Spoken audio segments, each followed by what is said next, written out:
ये कहानी एक ऐसे खौफनाक शैतान, एक ऐसी बला की जो कि किसी को भी तभी जिंदा छोड़ती है जब वो रोशनी, वो उजाले में रहे। और जैसे ही अंधेरा होता है ये उस शख्स, उस इंसान की जान ले लेती है। तो आखिर ये क्या बला है और ये ऐसा क्यों करती है, चलिए जानते हैं। फिल्म का नाम है लाइट्स आउट। इस कहानी की शुरुआत होती है और हमें एक टेक्सटाइल कंपनी के ओनर पॉल को दिखाया जाता है जो कि इस वक्त अपने बेटे से वीडियो कॉल पर बात कर रहा था। उसके बेटे का नाम मार्टिन होता है। वो अपने फादर से कहता है कि मोम की तबीयत एक बार फिर से खराब हो गई है, वो अपने आप से ही बातें कर रही हैं। इसलिए पॉल अपने बेटे से कहता है कि बेटा तुम चिंता मत करो, मैं जल्द ही घर वापस आ रहा हूँ। वहीं हमें पॉल की असिस्टेंट को दिखाया जाता है जो कि जैसे ही ऑफिस का दरवाजा बंद करती है उसे वहां पर एक साया नजर आता है। वो जैसे ही लाइट दोबारा ऑन करती है वहां पर कोई नहीं होता, लेकिन जैसे ही वो फिर से लाइट ऑफ करती है वो भयानक साया वहीं पर होता है। और एक बार फिर से जब वो लाइट ऑन ऑफ करती है तो वो साया उसके एकदम नजदीक होता है। इसीलिए वो जल्दी से पॉल के पास आती है और उसे बताती है कि पीछे वाले रूम में कोई है। लेकिन पॉल फोन पर बात कर रहा था, इसीलिए वो उसकी बात पर ध्यान नहीं देता और वो उसे घर जाने का कहता है। जाते हुए पॉल की असिस्टेंट उसे भी केयरफुल रहने का कहकर वहां से चली जाती है। और अब काम पूरा करने के बाद जब पॉल खुद भी घर जा रहा होता है तो उसे भी वो भयानक साया नजर आता है। वो ध्यान देता है कि वो साया धीरे धीरे उसके नजदीक आ रहा है। अब पॉल अपनी जान बचाकर यहाँ से भागता तो है, लेकिन वो भयानक साया, वो बला उस पर अटैक कर देती है जिससे उसके पैर पर गहरे पंजों के निशान लग जाते हैं। और फिर वो पॉल के एकदम नजदीक आ जाती है, जहाँ पर पॉल समझ जाता है कि वो सिर्फ अंधेरे में ही रह सकती है क्योंकि वो रोशनी में नहीं आ सकती थी। और अब इसीलिए पॉल जल्दी से भागकर अपने ऑफिस में चला जाता है, लेकिन यहाँ की अचानक से सभी लाइट्स बंद हो जाती हैं। और तभी कोई उसके ऑफिस का दरवाजा खोलने की कोशिश करता है और दरवाजा खुल जाता है, लेकिन वहां पर कोई नजर नहीं आता। लेकिन अचानक से कोई चीज पॉल को पीछे खींच लेती है और उसे मार देती है। उसकी हालत काफी बुरी हो चुकी थी। अब इसके बाद हमें मार्टिन को दिखाया जाता है जो कि सोने जा रहा होता है, लेकिन तभी उसे कुछ आवाजें आती हैं। और जब मार्टिन जाके चेक करता है तो पाता है कि उसकी माँ अंधेरे में किसी से बातें कर रही है। मार्टिन की माँ जब अपने बेटे को देखती है तो वो उससे कहती है कि हमने तुम्हें डरा दिया, जिससे मार्टिन काफी डर जाता है। वो काफी हैरान होता है क्योंकि यहाँ पर उसकी माँ के अलावा कोई नहीं था, तो आखिर उसकी माँ किससे बातें कर रही थी। अब इसके बाद मार्टिन फिर से सोने के लिए जाने लगता है, लेकिन जब वो पीछे मुड़कर अपनी माँ को देखता है तो उसके माँ के पीछे उसे भयानक पंजे नजर आते हैं। ये देखकर मार्टिन बहुत ज्यादा डर जाता है। वो रूम का दरवाजा बंद करके जल्दी से अपने बेड पर चढ़ जाता है, लेकिन तभी उसके रूम का कोई दरवाजा खोलने की कोशिश करता है। इसीलिए इस रात मार्टिन ठीक से सो नहीं पाता।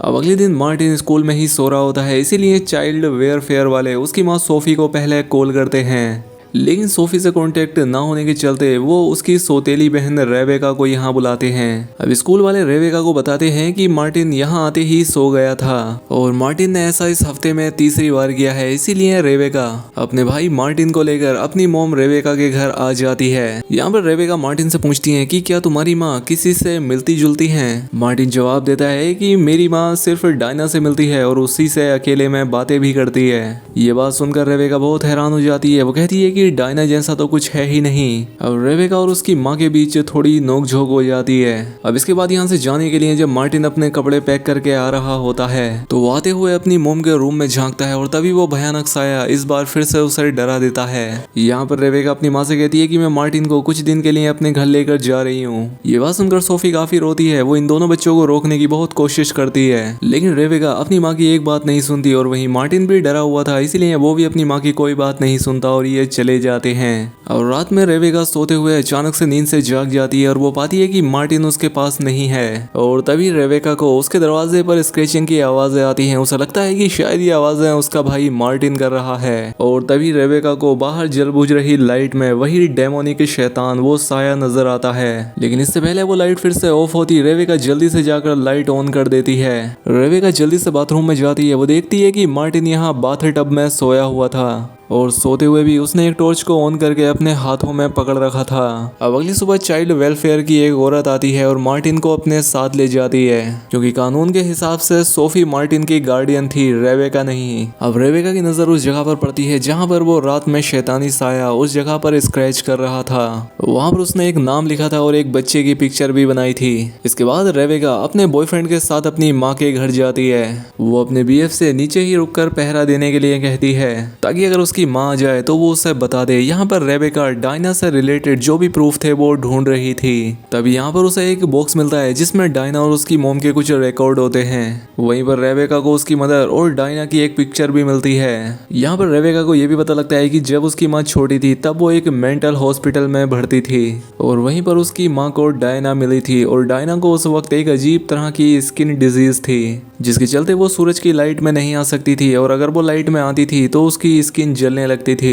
यहाँ पर डायना और उसकी मॉम की अच्छी दोस्ती हो गई थी, लेकिन यहाँ के बाकी लोगों का ये मानना था कि डायना एक शैतान है, यानी वो बड़ी ही आसानी से सीधे लोगों को पजेस कर लिया करती थी। उसने अपने फादर को भी पजेस करके उन्हें सुसाइड करने पर मजबूर कर दिया था। लेकिन हॉस्पिटल में एक एक्सपेरिमेंटल क्यूर के चलते तेज लाइट की वजह से डायना की जान चली गई थी। अब रेबेका जब अपने पुराने रूम में जाती है तो वो शैतान उसे यहाँ पर लॉक करके उस पर हमला कर देती है। अब रेबेका जोर जोर से चिल्लाने लगती है और उसकी चीखों की आवाज सुनकर जैसे ही उसका बीएफ अंदर आता है यहाँ पर लाइट हो जाती है जिस वजह से डायना रेबेका को छोड़ देती है। अब इससे रेबेका बहुत ज्यादा डर जाती है और वो उस बॉक्स को लेकर अपने बीएफ के साथ यहाँ से चली जाती है। फिर सोफी और मार्टिन जो कि अपने घर आ रहे होते हैं, यहाँ पर सोफी मार्टिन से कहती है कि मैं तुम्हारे साथ एक अच्छा वक्त बिताना चाहती हूँ।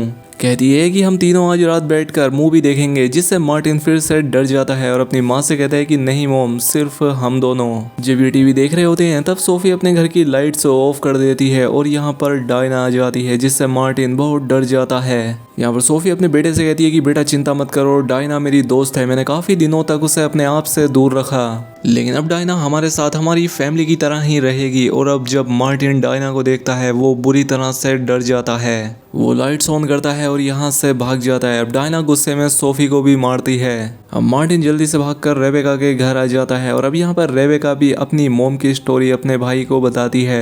वो कहती है कि हमें अपनी मॉम को इस शैतानी बला से बचाना होगा और हमें उन्हें मेडिसिन देनी होगी, क्योंकि जब वो मेडिसिन नहीं लेती तब वो मेंटली वीक हो जाती हैं और डायना उस वक्त उन पर आसानी से हावी हो जाती है। जिस पर मार्टिन कहता है कि डायना कभी ऐसा नहीं करने देगी, क्योंकि मेरे फादर ने भी ऐसा करने की कोशिश की थी लेकिन उसने मेरे फादर को ही मार दिया। तभी डोरबेल बजती है और जब रेबेका चेक करती है तो वहाँ कोई नहीं होता और तभी इनके एक रूम से आवाज आती है। तब डायना अंधेरे में मार्टिन को बैठ के नीचे खींचती है, लेकिन यहाँ पर रेबेका उसे बचा लेती है। अब इसके बाद रेबेका मार्टिन और अपने बॉयफ्रेंड वेड के साथ अपनी मॉम के घर आती है।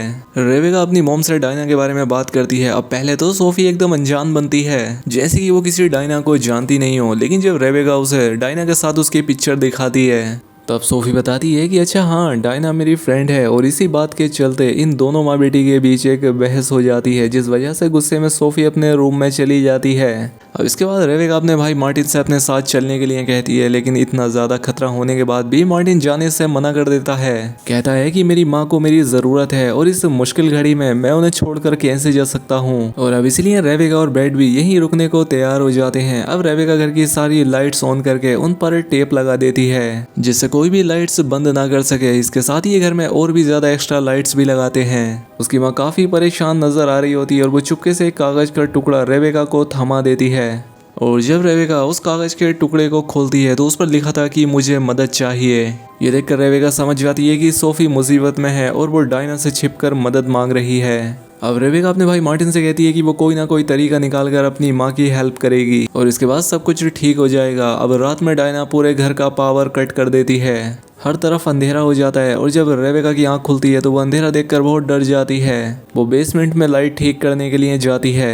अब मार्टिन भी जाग जाता है और वो कमरे में खुद को अकेला पाकर और भी डर जाता है। वो कैंडल लेकर रेबेका को ढूंढता है और तभी यहाँ पर डायना आ जाती है। डायना उसे बहुत डरा देती है, वो उसे घसीट कर ले जाने लगती है और जब मार्टिन कैंडल लाइट उसकी तरफ करता है तो वो उसे छोड़ देती है। अब मार्टिन भी किसी तरह से बेसमेंट में अपनी बहन के पास पहुंच जाता है। जब ये दोनों यहाँ पर होते हैं तो इन्हें एहसास होता है कि कहीं इन्हें यहाँ बेसमेंट में भेजकर यहाँ इनके लिए कोई जाल तो नहीं बिछाया गया है। और तभी डायना बेसमेंट का दरवाजा बंद कर देती है। अब ये दोनों बहन भाई बेसमेंट का दरवाजा पीट पीट कर ब्रेड को हेल्प के लिए बुला रहे थे। इनकी आवाज सुनकर ब्रेड यहाँ आ जाता है और वो डोर ओपन करके इन्हें बाहर निकालने की कोशिश कर रहा था। और तभी डायना उस पर अटैक कर देती है, जिससे उसके हाथ से वो टॉर्च छूटकर काफी दूर गिर जाती है। अब डायना उसे जैसे ही मारने वाली होती है वो मोबाइल की लाइट ऑन करके खुद को बचा लेता है, लेकिन अब डायना उस पर अटैक करके उसका मोबाइल भी तोड़ देती है। अब इसलिए ब्रेड जल्दी से घर से बाहर भागने लगता है और जैसे ही वो अंधेरे में पहुंचता है डायना फिर से उस पर हमला कर देती है।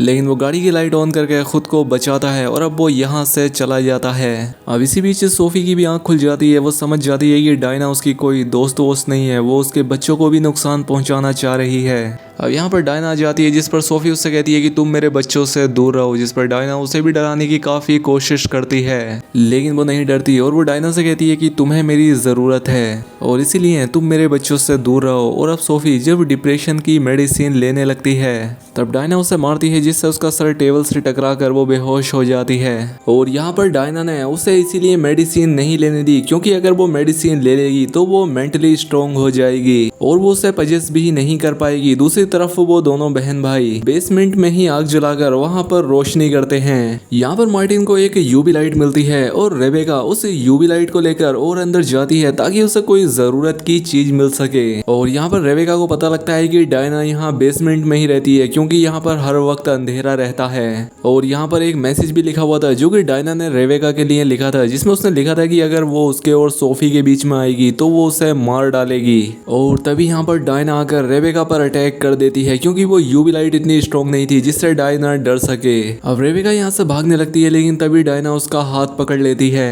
फिर यहाँ पर एकदम से एक लाइट जलती है जिससे रेबेका की स्किन जलना शुरू हो जाती है और ये लाइट मार्टिन लेकर आया था जिससे वो रेबेका को छोड़ देती है और ये दोनों यहाँ से भाग जाते हैं। इन दोनों को पुलिस सायरन की आवाज आती है इसीलिए बेसमेंट के दरवाजे पर नॉक करने लग जाते हैं। और ये पुलिस ब्रैट लेकर आया था जिसमें एक मेल और एक फीमेल पुलिस ऑफिसर थे।